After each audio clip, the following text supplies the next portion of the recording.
先啊，继续来看家己铺子，将近100年的老建筑英雄戏院，顶个月火烧厝，消防员伫个高温的现场拍火，拍3点半钟，等火拍花，附近的居民翕到一个消防员跪伫个涂骹，用水缸的水咧淋身躯，要来降温。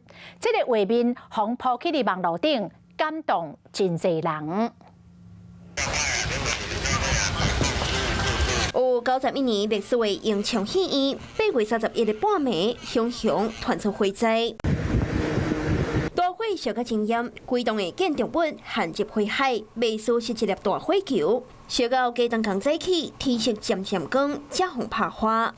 经过3点半钟，消防人员才行出火场，因规身躯互火下甲烧烫烫，喊举水管冲水降温。很辛苦来这边浇水。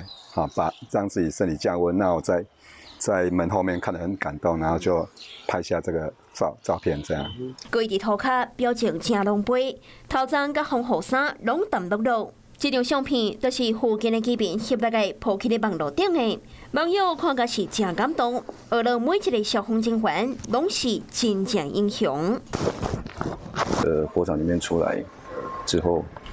相对是水分跟体力流失是非常的多，个人还是蛮开心的，就是毕竟把我们日常工作这些辛苦一面，借由这些平台、这些管道、这些媒体，能够让民众可以知道消防人员到底在做什么。这张相片，搁再让大家看到全台湾1万外的消防人员，定定伫艰难的环境、甲严酷王拼命，因奉献无私的精神，受人尊敬。